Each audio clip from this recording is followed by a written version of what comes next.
¿Cómo están todos? Muchas gracias por escuchar este programa de Mujer del Siglo XXI con Adriana Gaitán.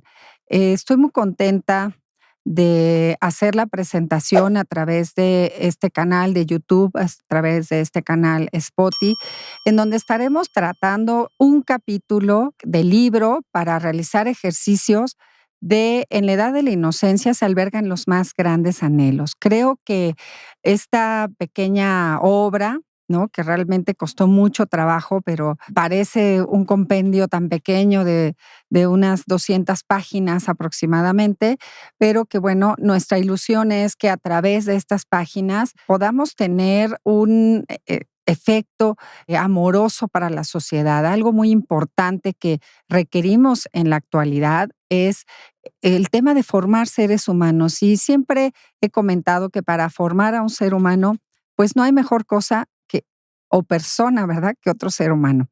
Hacerlo a través de el sentido de humanidad, del sentido de empatía y de ese sentido que a veces a lo mejor nos pudieron haber dado, ¿no?, en esas huellas de abrigo en nuestra infancia, o bien igual que no nos pudieron haber dado. Haremos el lanzamiento de este libro, les iremos avisando cómo va, ¿verdad? Pero pues la idea es compartir reflexiones de aprendizajes en las que podamos ayudar a que las generaciones que escuchan este programa, no importa la edad que tengas, puedan tener dos vías. Uno, ayudar a que todos aquellos niños que están naciendo, que se están formando, que se están educando a través de el hogar, las instituciones, los abuelos, etcétera, tengan una guía práctica de la comprensión de lo que es la educación, de lo que es formar a un ser humano y de la importancia que esto tiene. Siempre se dice que nadie nos ha enseñado a formar seres humanos, que nadie nos enseñó a ser padres, pero les tengo una noticia. Sí nos han enseñado a ser papá y mamá. Sí nos han enseñado a ser formadores. ¿Cómo? A través de la experiencia que nosotros vivimos de otros seres humanos. Así que bueno, vamos a empezar por el capítulo 1 y vamos a hablar de este momento que es el día en que nací. ¿Y por qué a partir de nosotros? Porque para poder dar hay que tener. Y si no tenemos dentro de nosotros la información necesaria, la comprensión para las situaciones, no podremos compartirla. Así que bueno, vamos de lleno porque la verdad es que estos programas van a ser de aproximadamente unos 35, 40 minutos ya con el ejercicio realizado y vamos a ir evaluando cada etapa en cada determinado número de programas en los cuales estamos dejando tareas. Este libro va a ir acompañado de un libro de trabajo y pues qué mejor que lo puedas hacer con una guía y con un compendio de información que no te lleve a ninguna vertiente solamente psicológica, solamente humanista, solamente social, antropológica y demás, sino en un compendio que tenga una versatilidad de ideas, que para eso es la hermosura de trabajar como una consejera de factor humano, porque no encajonamos ninguna idea. Hace poquito me atreví a opinar en un Instagram, que normalmente lo hago muy poco, pero por ahí había un psicólogo que decía que hoy el tema de los influencers es terrible, que a veces se malinforma, que a veces no existe información clara que te pueda ayudar en muchas cosas. Pero yo les voy a decir algo. Yo le hago una gran bendición a este tipo de herramientas que tenemos hoy para la vida cotidiana, porque gracias a esta escucha, muchas personas que a veces nos encontramos solas y que no sabemos qué hacer con lo que tenemos, podemos escuchar cosas y generar una cosa muy importante que se llama pensamiento crítico. Y desde luego que cuando tenemos una guía acerca de algunas cosas, pues nos viene bien. En el tema de la psicología, con excepción de algunos psicólogos que realmente admiro mucho, que no voy a hablar por ahora aquí de ellos, pero creo que el tema que hay en este tipo de terapias es que solo vas a que te escuchen. Muy pocas personas te ayudan a tener una guía de qué hacer o te dan un ejercicio para comprender lo que te está sucediendo. Entonces llegas a un consultorio en donde te escuchan y te escuchan y te escuchan y te evalúan y te evalúan. Y bueno, por ahí te vas sirviendo, porque una de las reglas que tienen los terapeutas es no decirte qué hacer. Y yo creo que alguien que no tiene una información nueva no puede hacer algo diferente. Entonces, a veces sucede que estamos encasillados en terapias con poca información y que por más que intentamos que nos hagan clic algunas ideas que expresamos o algunos dolores o a lo mejor vamos, nos desahogamos, pues simple y sencillamente a veces no encontramos herramienta del cómo. Y por eso está escrito este libro. Está escrito este libro además con emociones, muchas emociones personales que he tratado y que he tenido que manejar, con la cercanía de saber que a muchos conocidos, seres queridos pudieron haber vivido situaciones que por respetar la identidad, no voy a comentar quiénes son, pero que por supuesto que he vivido muy de cerca ese tema del abuso sexual infantil y lo veo cada día más y lo veo como que inclusive es una moda, inclusive en algunas mentes enfermas es un esnovismo social y el precio es muy alto para la sociedad. El precio es muy alto a nivel económico, a nivel de salud mental, y sobre todo a nivel de la calidad de vida de cada ser humano que no puede vivir libre, libre de no sentir culpa o libre de poder tener la oportunidad de sanar alguna situación difícil de su vida. Y la intención de este libro es opiniones sobre diferentes vertientes. Toma lo que te pueda servir de aquí, que estoy segura que es mucho porque lo he llevado a la práctica. Y bueno, pues comenzamos. Después de, digamos, esta introducción acerca de la edad de la inocencia se albergan los más grandes anhelos.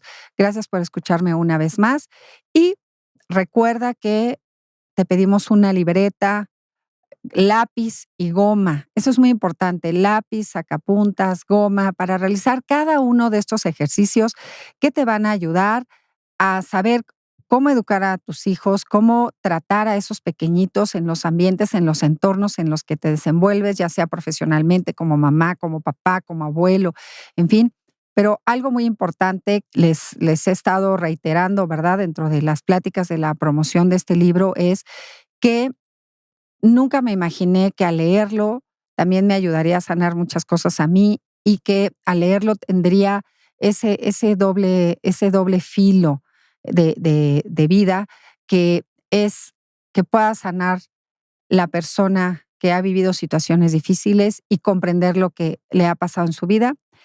Y, por supuesto, estando bien esa persona, también poder tratar en un entorno amoroso a los niños. Recordemos que los temas de resentimiento vienen por lo que nos ha sucedido a nosotros. Y cuando nosotros vemos a estas criaturitas dentro de nuestro inconsciente, a veces podemos agredir porque no hemos sanado internamente. Tal vez esas situaciones no son a propósito, no tienen toda la intencionalidad que pudiera tener ser una mala persona en algunos momentos. Sin embargo, lo podemos hacer inconscientemente y por supuesto que puede ser una huella de abandono muy grande para las personas que tenemos a nuestro alrededor. Así que vamos con el primer ejercicio. Este ejercicio es un ejercicio muy bonito porque vamos a hablar y van a escuchar que reiteradamente en capítulos posteriores vamos a repetir ciertas cosas, porque todo va a ir entrelazado todo el tiempo. Y vamos a hablar del día en que nací. Les voy a leer aquí un pequeño epígrafe que escribí acerca del día en que nací. Y dice así: el milagro de la vida llega en el momento en que Dios nos invita a conocer el mundo con todo lo que Él representa. Y cuando hablo de todo lo que Él representa es esa dualidad que tenemos los seres humanos de las partes buenas y las partes malas, las partes alegres y las partes tristes. Y así todos estos momentos que inclusive muchas veces nos llevan a vivir en algún momento de ambigüedad, que en otros programas hablaremos de la ambigüedad también y por qué es inútil o por qué es útil. Así que bueno, comencemos con esto. Este epígrafe lo escribí en mi libro Naked. ¿Y por qué lo escribí? Porque cuando yo fui adolescente no tuve una buena relación con mi mamá y lo digo abiertamente porque como siempre les digo, yo puedo hablar de mí, puedo hablar de algunos ejemplos sin decir quiénes, pero siempre la vivencia es importante. ¿Y qué sucedió? que para comprenderla, un día se me ocurrió pensar, ¿qué pensaba mi mamá el día en que yo nací? Y les voy a platicar. Cuando tengo algún acercamiento con alguien y tiene gran fricción con sus padres o con sus abuelos o con sus jefes, siempre les pregunto qué edad tiene su jefe y qué edad tienen ellos. Y hacer el análisis un poquito de generar un pensamiento crítico con respecto del día en que nacemos es sumamente importante. Por ejemplo, mi mamá, yo nací en los años 60. Los años 60, bueno, 70 casi prácticamente, porque nací en 1969, sucedieron muchas cosas. Nació el Internet con el tema de la Guerra Fría, empezaron los anticonceptivos, empezó todo el tema de grabar la pornografía, estaba la época del rock and roll, las mujeres comenzaban a usar trajes de baño ya de 2 piezas, comienza a votar la mujer también en algunos países, como Estados Unidos. En fin, hay un sinnúmero sin número, empiezan las primeras marchas de donde la mujer puede decidir por su cuerpo, nace la píldora anticonceptiva, ¿no? Y pues les puedo platicar que para el día en que yo nací, mi mamá tenía una revolución en su cabeza. ¿Cómo educar a una hija en este momento, en esta época y qué esperar? Y yo creo que esta pregunta se la hacen ustedes en este momento también, porque yo estoy siendo abuela de ya en prácticamente unas semanas de mi segunda nieta, y uno dice, ¿y cómo la voy a educar? Bueno, y si les dijeran, es que nadie me enseñó a ser mamá, ¿recuerdan lo que dije al principio del programa? Claro que sí te enseñaron a ser mamá. Te enseñaron a ser mamá con la herramienta que tenías. ¿No? Los que somos generación X, pues nos educaban con el chanclazo, con el ganchito que te aventaban, con cerrarte la puerta si llegabas tarde y ni modo te quedabas allá afuera porque te habían dicho que llegaras a la 1 de la mañana, que era lo máximo. A las niñas nos dejaban hasta las 12, ¿no? Vacilábamos que se rompía la calabaza de la Cenicienta. Y si llegabas tarde, pues ni modo, pasabas la noche literalmente a veces en la puerta de la casa. No lo viví yo, gracias a Dios, pero sí tuve compañeritas, amigas mías que lo vivieran. ¿Qué otra manera de a veces de educar? Pues todavía me tocó el jalón de pelo, todavía me tocó el pellizco, ¿no? Hay mamás que se sentaban los niños y les metían un pellizco terrible, que te creaban muchos resentimientos, sí. Hay mucha gente que superó esos, digamos, esas agresiones, pero que en realidad los padres que educaron o que nos llegaron a educar de esas formas, ¿verdad? Pues no tenían otra cosa en la cabeza, no tenían otra información. Así que, pues para entender a mi mamá de por qué ella era como era, tan estricta conmigo y por qué me exigía tanto y por qué a veces inclusive me cuidaba a mí más que a mis hermanos, pues tuve que entender el día en que nació. Y pues tuve que remontarme a la época. Así como vi el día en que yo nací, pues ahora me remonté, perdón, a la época de mi madre. ¿En qué época nacería mi madre? Bueno, mi madre nació en los años 40, terminando la Segunda Guerra Mundial, en donde pues si bien es cierto que ella estaba en México y no vivió esto, ¿verdad?, de manera cercana, sí habían muchísimos usos y costumbres. Mi madre creció en una casa de 2 generaciones atrás de ella, y yo crecí en la misma casa que mi madre, pero con 3 generaciones atrás.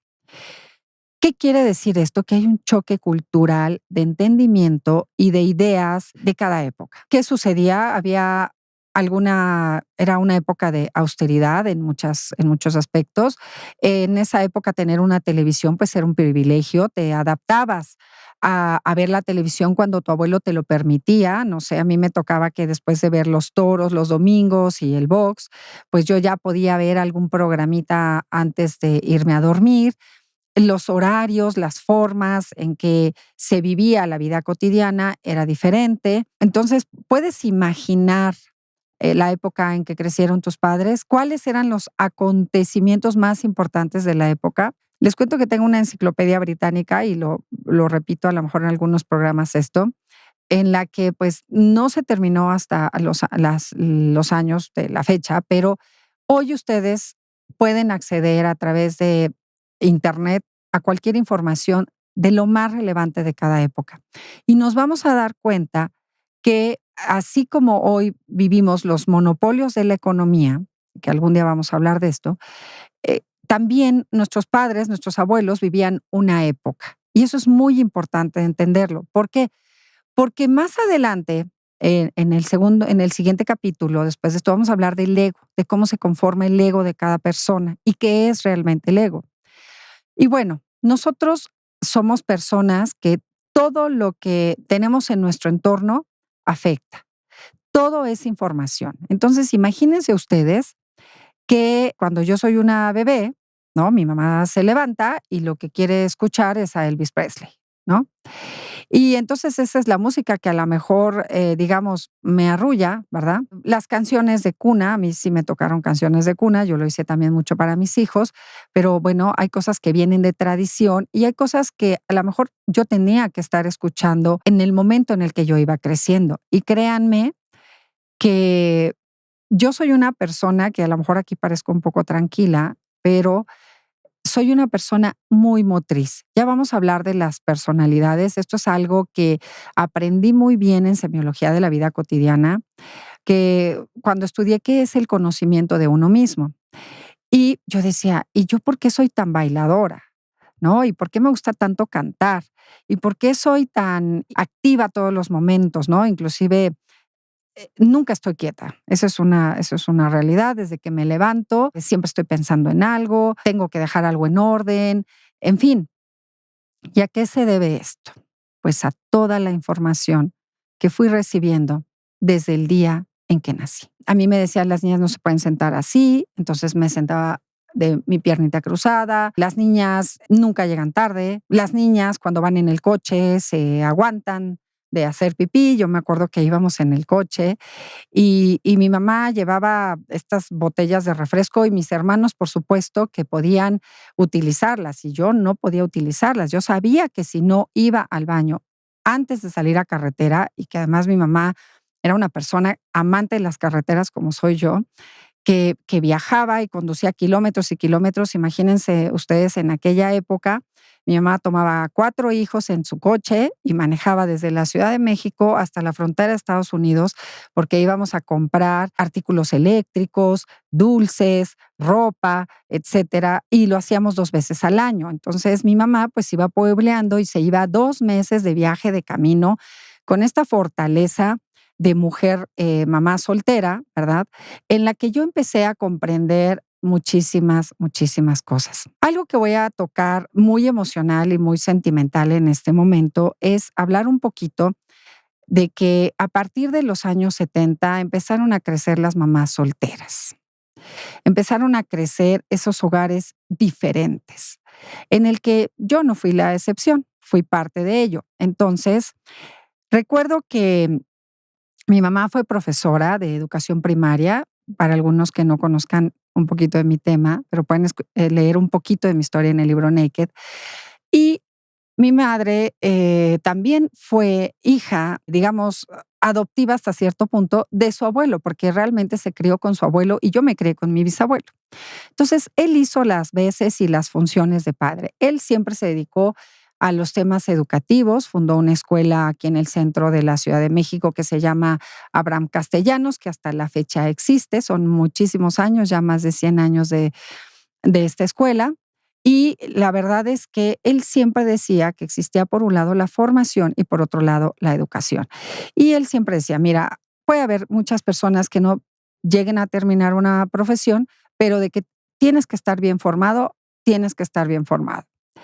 ¿Y por qué les cuento esto? Porque cuando mi mamá fue a registrarnos a sus 4 hijos, o cada vez que iba a registrar a un hijo como mamá soltera, porque pues así lo decidió, intentó hacer su vida con mi padre, que fue su primera pareja, y después con su segunda pareja.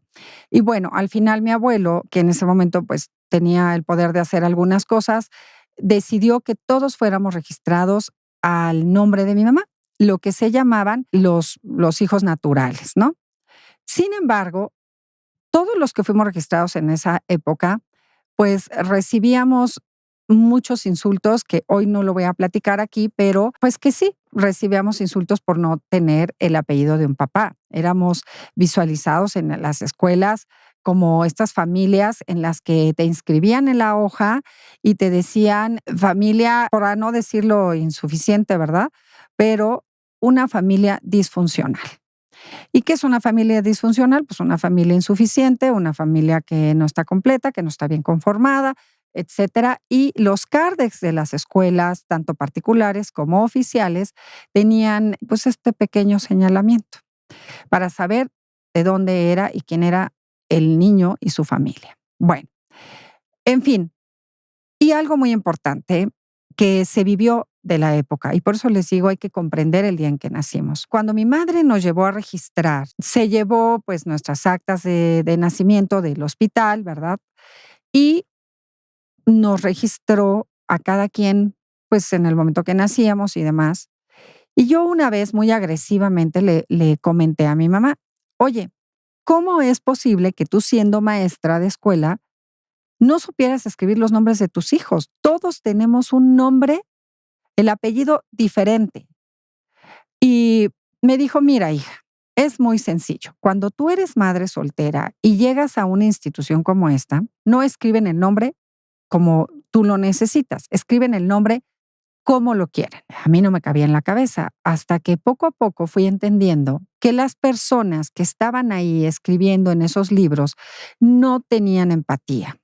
Al principio la mayoría eran hombres y después eran mujeres, y las mujeres eran mucho más duras que los hombres para registrarnos. Entonces ponían, sí, el apellido o mal escrito, nos ponían, no sé, yo soy Gaitán con I latina y me lo ponían con Y. Es más, mi madre lo había llenado con I latina y se lo corregían. No sé, a mis apellidos les agregaban algo que estaba mal. En fin, y lo hacían de una manera pues, muy discriminatoria de la mujer de esa época. Y si alguien está escuchando por ahí esto que estoy comentando, seguramente también les pasó. Y por eso hoy, en esta época, tenemos tantas actas de nacimiento que están mal escritas y que además hay que arreglarlo y que, bueno, ya hemos estado hablando con Ponciano López Juárez del tema de la identidad, este gran notario, maestro y amigo, ¿no? Que nos ha hablado mucho, mucho del tema de tener en nuestros papeles legales la identidad. Hemos hablado y vamos a hablar también aquí más adelante del tema de la identidad a nivel emocional, a nivel humanístico, pero hoy la tarea me gustaría que tuvieran, que fuera, si es tener las actas de nacimiento de sus bisabuelos, de sus abuelos y de ustedes. Y un aprendizaje que quiero dejar hoy y que siempre estoy invitando a todos aquellos padres que han olvidado a sus hijos y a todas aquellas madres que si los padres de sus hijos son unas personas que son trabajadoras, que, que pueden ser proveedores, que pueden tener buenos valores, les permitan acercar a sus padres, a sus hijos y a sus abuelos, porque les voy a decir algo muy importante. Cuando nosotros vemos un acta de nacimiento llena, las actuales solamente ya llevan el nombre de papá, mamá y el hijo. Pero si ustedes van viendo las anteriores y ustedes imaginaran un acta de nacimiento como se encontraban anteriormente, se van a dar cuenta que pueden pasar muchas generaciones para llenar todos los renglones que existen vacíos en un acta de nacimiento. Que esto es muy importante porque es la identidad de una persona. Hoy estamos reflexionando sobre el día en que nacimos nosotros y sobre el día en que nacieron nuestros progenitores. Pero les pido que tomen esas actas de nacimiento porque seguramente, seguramente van a encontrar muchas historias que comprender y muchas historias que complementar con sus hijos. La época en que nació mi mamá también, que fue la Segunda Guerra Mundial, existían un gran número de migraciones hacia los países. La gente se tenía que cambiar de religión a veces, la gente tenía que migrar de un sitio a otro y algo de lo que pasaba para tratar de esconder la identidad, para tratar de proteger a las familias, era que a lo mejor mandaban barcos de Europa o de algunos otros países a Estados Unidos, a, no sé, todas las migraciones que existieron en los años 40 y si alguien puede meterse a ver cuántas migraciones de cuántos países han sucedido, como lo están existiendo hoy también en el siglo XXI. Hoy por temas económicos también menos guerras, temas económicos y de guerra definitivamente hay muchísima inmigración. Y entonces, ¿qué hacían? Pues tomaban un barco y a todos les llamaban López. Y se bajaban y habían 20 Marías López, habían 20 José López, en fin. Por favor, tomen el acta de nacimiento de sus familiares, pregúntenles si tienen. Estoy hablando de estos movimientos que existían en las épocas para que podamos comprender quiénes somos, dónde está nuestro origen. Hoy hay unas pruebas maravillosas que se hacen a través de la saliva y que te pueden decir qué tanto tienes de a lo mejor de algo de europeo o algo de mexicano o algo de, no sé, pero ustedes sabrán que en los rasgos de todos nosotros existe una huella en nuestro ADN y tal vez sería bonito conocer nuestra historia. Yo en algún momento pregunté de dónde era mi familia, por qué habían migrado a la Ciudad de México. Mi familia primero es originaria de Guadalajara, pero tengo dos orígenes y uno es francés y el otro es español. Y pues la combinación de aquí de México. Y es importante saber de dónde venimos, por qué tenemos en la vida un legado y una herencia. Y esto proviene del día en que nacemos, de la época en que nacimos y vale la pena, vale la pena. Yo los invito a hacer estas tertulias familiares que se han perdido tanto, a lo mejor un viernes por la tarde, noche, que se puedan desvelar y después, no sé, el sábado convivir o bien un sábado, como se los he comentado en otras ocasiones, invitar a una comida y pues saber un poquito del día en que nacimos. ¿Qué pasaba el día en que nacimos? Por qué las personas somos como somos? Actuamos como actuamos y hemos vivido como vivimos. Vamos a ver esta influencia y aquí estoy hablando del entorno, de la época y podemos hablar de usos, costumbres, todo aquello que se les ocurra. Así que bueno, con esto voy a cerrar este programa y en esta hojita que les voy a dejar van a poder ver un acta de nacimiento de unos años, después de otros años y después de otros años.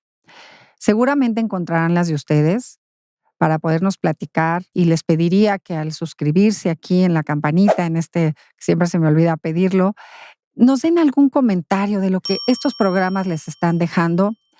Los estamos dejando que sean orgánicos a través, creo, del lanzamiento de este libro, pues queremos permear a muchas más personas, queremos tener una sociedad más sana, una sociedad menos resentida, una sociedad que salga de esa normalización del sufrimiento a través de la comprensión, del entendimiento.